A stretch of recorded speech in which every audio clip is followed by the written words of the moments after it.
Kita ke kabar lainnya, banjir yang melanda sejumlah wilayah di Provinsi Jambi semakin meluas. Bahkan banjir yang menerjang wilayah Kabupaten Batanghari sudah memasuki 2 pekan. Intensitas hujan yang tinggi di wilayah hulu sungai membuat debit air Sungai Batanghari meluap.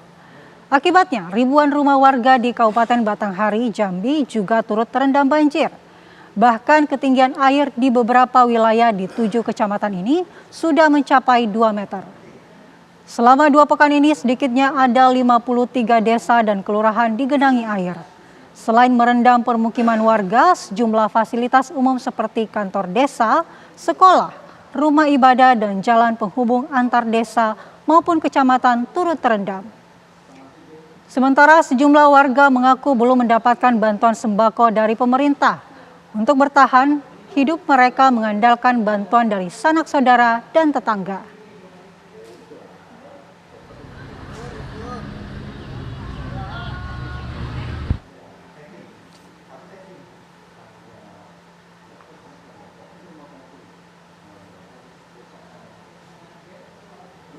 Dan pemirsa, bagaimana kondisi banjir pagi ini di Kabupaten Kerinci Jambi? Ada rekan kami Arisal Antoni di sana.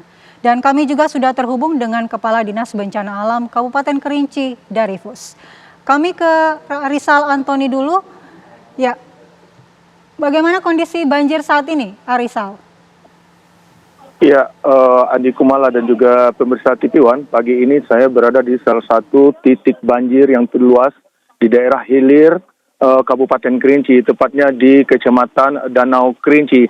Dan saat ini merupakan di mana tempat saya berdiri ini merupakan jalan nasional yang saat ini bisa kita lihat sendiri pemirsa, jalan nasional ini saat ini sudah terendam banjir sudah hampir 2 pekan dan tidak bisa dilalui oleh kendaraan manapun dan juga kendaraan roda 2 dan roda 4. Dan masyarakat di sini aktivitasnya lumpuh.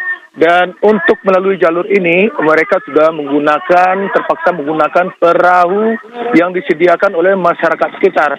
Dan aktivitas di pagi hari ini dari semua masyarakat yang ada di 3 kecamatan di daerah hilir harus menempuh jalur ini.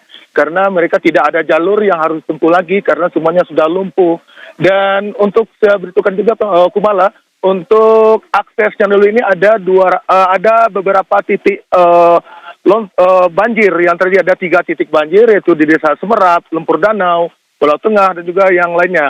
Dan untuk menaiki perahu ini itu ada 2 kategori. Untuk anak sekolah hanya dibiayakan Rp5.000, sedangkan untuk masyarakat umum itu dikenakan 1 motor Rp15.000 untuk melewati jalur ini. Dan ini merupakan jalur utama bagi masyarakat yang melintas. Kumala. Ya, Arisal, di situ tampak seperti sungai. Ternyata itu merupakan jalan utama yang terendam banjir. Apakah seluruh jalan-jalan utama di sana kondisinya seperti itu, Arisal? Ya, untuk jalan utama yang berada di daerah Kerinci Hilir saat ini sudah mulai terendam banjir. Jalan ini merupakan jalur utama, ini jalan nasional yang saat ini seperti danau yang sudah tidak kita ketahui yang mana jalur utama dan mana yang lumpur yang mengendap. Dan selain jalur ini ada 3 jalur yang juga masih terendam banjir hingga saat ini. Ada jalur dari arah RE Marta Dinata Pancasila melalui Provinsi Jambi, itu di daerah Pentagen sudah juga terendam banjir. Ketinggian air terus naik karena intensitas hujan di Kabupaten Kerinci dan Kota Sukapenuh itu masih tinggi, Kumala. Baik, terima kasih Arisal. Kita akan beralih ke Kepala Dinas Bencana Alam Kabupaten Kerinci, Bapak Darifus. Selamat pagi, Pak Kadis. Selamat pagi, Mbak Andi Kumala. Ya, Bapak bisa dijelaskan bagaimana saat ini langkah-langkah yang diambil untuk penanganan banjir yang sudah hampir 2 pekan ini, Pak?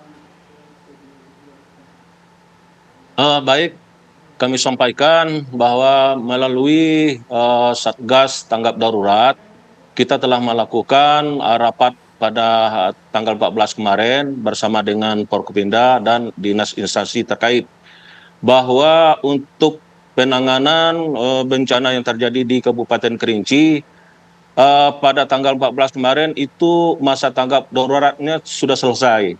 Namun karena kita lihat intensitas curah hujan yang cukup tinggi. Hampir setiap hari Kabupaten Kerinci ini mengalami curah hujan cukup tinggi dan mengakibatkan hampir 7 kecamatan yang berada di seputaran Danau Kerinci ini mengalami rumah tergenang. Itu lebih kurang ada sekitar 4.000 rumah. Nah, dalam hal penanganan kita memperpanjang sampai 14 hari ke depan. Itu terhitung mulai tanggal 15 Januari sampai 28 Januari 2024. Nah, langkah-langkah dari Satgas antara lain kita telah mengerahkan alat berat untuk menormalisasi Sungai Batang Marau yang mengarah kepada muaranya di Danau Kerinci. Kemudian juga kita telah menyalurkan beberapa logistik kepada masyarakat yang terdampak bencana banjir dan longsor. Kemudian juga kita menurunkan beberapa personil, baik itu TRC, Tagana, Pol PP, termasuk juga TNI Polri yang bersatu untuk membantu masyarakat yang terdampak bencana. Kemudian juga kita lihat memang fasilitas baik itu jalan umum, kemudian ada jembatan yang rusak. Nah, terkait dengan jalan umum kita lihat masyarakat beraktivitas sangat terganggu. Nah, ini juga ada bantuan dari masyarakat setempat untuk menyediakan perahu untuk membantu khususnya anak-anak sekolah yang melakukan sekolah ke tempat dia belajar seperti di tingkat SMA, SMP, dan SD. Namun sampai saat ini memang curah hujan di tingkat wilayah Kabupaten Kerinci ini cukup tinggi. Ini sesuai dengan laporan dari BMKG sampai tanggal 19 Januari 2024 ini curah hujan baik itu siang hari ataupun malam hari ini tetap akan terjadi baik itu ringan maupun berat. Tapi kita selaku pemerintah dalam hal ini tetap mengharapkan dan juga kami sampaikan dari pihak pemerintah pusat melalui BNPB ini sudah langsung turun ke Kabupaten Kerinci. Kemudian dari pihak pemerintah Provinsi Jambi, Bapak Gubernur sudah 2 kali untuk meninjau ke Kabupaten Kerinci dan juga pemerintah setempat ini saling bahu-membahu untuk mengatasi banjir dan longsor yang terjadi di Kabupaten Kerinci. Itu Mbak Kumala. Ya, Pak Darifus, lalu berapa sebenarnya total kepala keluarga atau warga yang terdampak banjir ini dan mengungsi kemana mereka, lalu bagaimana distribusi bantuannya, Pak? Baik, secara data yang kita terima terakhir pada tanggal 14 kemarin, itu jumlah kepala keluarga ada 6.668 kepala keluarga. Kemudian jiwa lebih kurang 19.634 jiwa. Nah, untuk wilayah yang terdampak banjir itu ada 14 kecamatan, kemudian 91 desa, kemudian longsor ada 9 kecamatan, 26 desa. Nah, terkait dengan pengungsian, memang ada beberapa yang kita dirikan tenda, seperti di Kecamatan Tanah Cogok, itu ada 1 tenda. Namun masyarakat Kabupaten Kerinci ini lebih memilih untuk pengungsiannya itu di rumah keluarga.